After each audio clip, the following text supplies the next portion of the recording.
Friday, August 22nd. This is the last of the industrials focused daily update series. And before I jump into the dashboard, just want to mention that the S&P 500 has been down every day this week.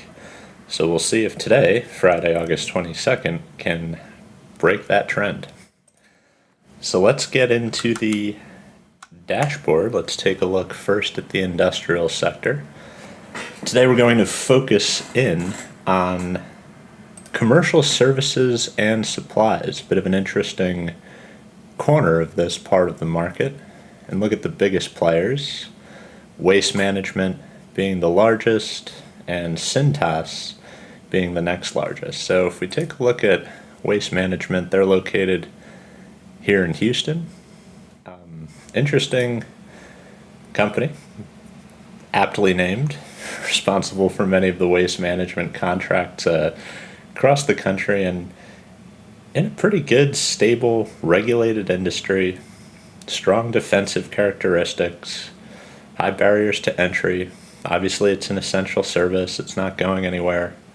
So definitely a company to look at if you're looking for a little more safety in investments these days. Also wanted to take a quick look at Cintas, just because they're right next door to GE Aerospace, where we started out the week. And that reminded me that even though both of these companies are categorized as industrial players, we've really got to dig into the subsectors to identify true industry clusters across the country.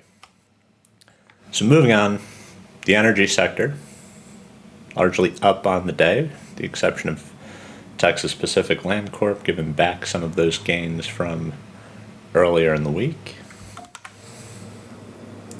Utilities sector mostly down. So here's that inverse relationship that I had mentioned in the previous weeks when we covered utilities and energy. And my guess is that as the price of oil and gas increases, the utilities have to pay more for it. So energy gets more valuable, utilities lose a little bit of value on those price fluctuations, and the price of natural gas was up this week. So jumping over to our sector dashboard, just wanted to make that point again, because in the future I'll be focusing on these industrial clusters and the definition of geographies.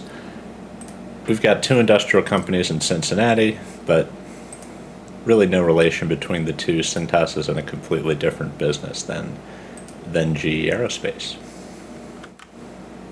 So looking at the overall market, wanted to point out two things. First is Walmart down, let's see, 4.49% on Thursday, and that was largely due to rising costs. So they met their sales, actually beat their sales forecast, but profit dropped due to tariffs and some other pressures on profit. And then also want to jump over to Paramount Skydance. I recently moved the point from Manhattan for the old Paramount to the new Paramount acquired by Skydance. They're up 15% yesterday, despite potential investigations into what that company had to do to complete that acquisition legally. So very interesting story there. We'll continue to take a look at that if it makes sense. So that's going to do it for this week. That's going to do it for the industrial sector. One more week of the daily updates in this format, focusing on information technology next week. So have a great weekend and hope to see you Monday. Thanks for your time.